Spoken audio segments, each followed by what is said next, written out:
Alright guys, so a lot of people have been asking what I use for mastery sheets and modules. This video will be showing you what I use, but before then, a lot of people have been commenting saying there's RP rewards and stuff like that, so I assume a lot of people don't know about this, but I'll go ahead and show you. So if you go to your profile stat page, whatever it's called, at the very bottom option is to see where your RP rewards are, or rank rewards. So like these top 4 removable frames, that's a Psycho frame for 37,000, an Alex part booster, whatever the hell it's called, GN drive for 20k, and etc. So yeah, that's where you see your RP rewards, if you didn't know about that. So yeah, let's go ahead and jump into my mastery sheets or module board for first. Well, actually, if you're really curious for what OS I use the level 5. Or OS 5. It's for attack and boost capacity up. So that's what I use.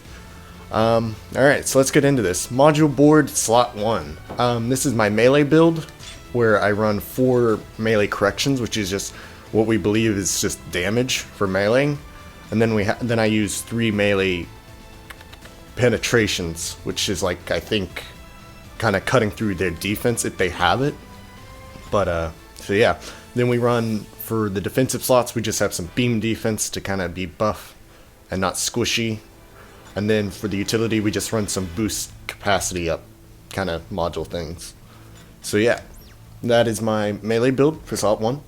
Slot 2 is my kind of all-around, where I use 3 beam corrections, 4 beam penetrations, same defense, beam defense, and boost capacity up. Same kind of stuff. Now slot 3, this is my pride and joy right here. This is what I use all the damn time. So I go with however many beam penetrations you see, and then how many ever beam corrections you see. Now why it's kind of set up like this is because I went into training, and I'm like, how can I increase my damage more? Well, going full on beam correction, the more you add on after having a lot on, it just seems like it decreases the amount of damage you could be getting. So I was like, okay, well, this is starting to slow down. So I swapped it out with beam penetration, and my damage started skyrocketing even more higher.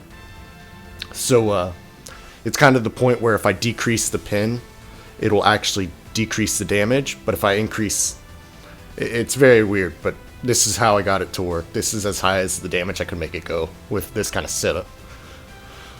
There might be a way around for even more damage, but I think I'm done kind of finding that. So yep, that is slot 3, my pride and joy, or the glass cannon build, as I say.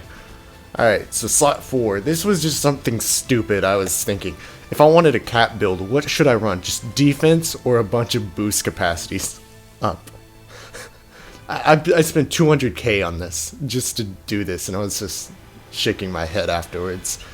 But yeah, pretty much you got your beam defense and boost capacities up for the assault and defense boards, so that's kind of what that is. So yeah, that's my module boards. So yeah, let's go into my mastery sheets now. I'm not going to go in depth with what these do. I'll link a guy called Psychodiac in my description if you want to see what all of these kind of do, because this would be kind of hectic for me to explain all this at once. So yeah, slot number 1, it's kind of more just trying to push out as much damage as I can for the beam attacks and melee attacks. Slot 2 is my melee build for meleeing in general. At the moment, I have to push out as much damage as I can with a beam gun, so this more is fitting for Exia rather than, I don't know, a melee suit that uses ballistics. So I don't know, if it's for you, you can swap it in and out with whatever you prefer. So yeah, slot number 3 is also my pride and joy, I guess. This is what I actually mostly use half the time, is pretty much, I have this one skill. I will show you this skill. This skill is what I call a glass cannon skill. You take more damage, but you also push out more damage. That's what I usually use. So when I say I push out damage, usually I have that skill on. So yeah, this is mostly applying towards beam weapons and ballistic weapons. So for Sinanjus and stuff like that, bazooka, beam rifle, I push out a lot of damage with this stuff. So yeah. Now slot 4 was also kind of like that. What the hell was I thinking? This is my capping build, if I ever choose to cap. But the last time I capped was last year, so it goes to show you how I rarely use this build. But yeah, I honestly don't know what the hell half this stuff does. But if I go cap, that's what I use. Alright guys, a lot of you have been asking what I use, and I have shared. Hope you all enjoyed, and I'll catch you all later.